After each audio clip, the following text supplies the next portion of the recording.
Hello. So I just wanted to follow up on one of the questions that came through on the live last night, which was how to better connect with the fairy kingdoms, with the elemental realms. And this is one of my favorite topics. And if you've had sessions with me, then you know that I regularly bring through transmissions and act as a bridge for the elemental kingdoms, and there are so many different types of elemental beings that we can connect with. It is not just limited, the way that we're sort of sold it is that, there's fairies, and people often mix up fairies with fae beings as well. From my experiences, they are very, very different. And in fact, there are multiple different types of fae, and there are multiple different types of fairy. And there are also different nymphs and sylphs and all of these different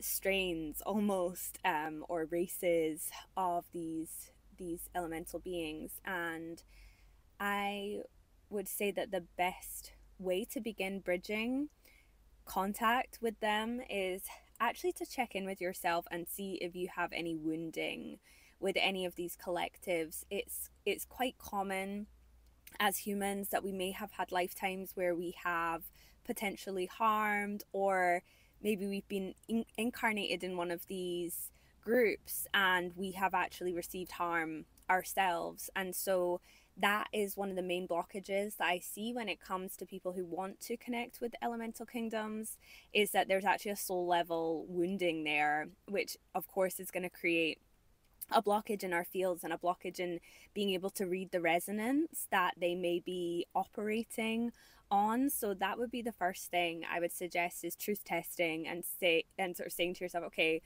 do I have a blockage here?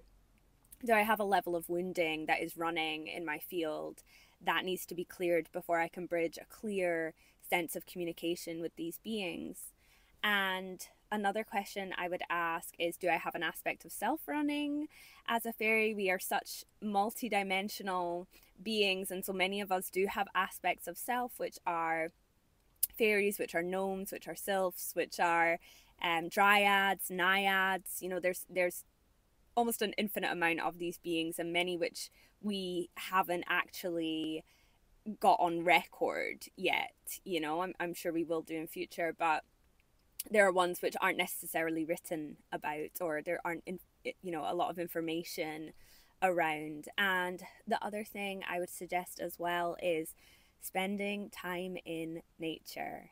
Spend you know a develop a sort of devotional practice sitting in nature. And this is something that I myself did, because every time I would sort of have a healing session or a reading, and this was many years ago when I was at this more near the beginning of my journey, people would always say to me, oh my gosh, you have all this fairy energy around you. And I'd be like, I can feel it, but I don't know how to actually bridge that level of communication.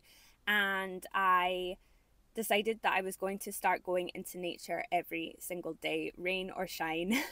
I would go and spend time sitting with trees, sitting with rivers, sitting with rocks, and just breathing and just taking in my surroundings. And it's kind of like this sort of portal effect, that when you start to put in, you start to receive. It's this reciprocal essence that everything that exists within nature has. Is this, it operates on like this law of reciprocity. So if you go and you keep showing up and you're like, I want to connect, it is inevitable that you are going to connect. And of course we have to use our discernment, because there are many beings out there that do not actually want to connect for the highest good, and that is just a practice that we have to go through. We have to be able to discern beings which are actually wanting to connect on that heart-based, expansive information sharing level, and beings which are trying to stop the flow of information. I'm much rather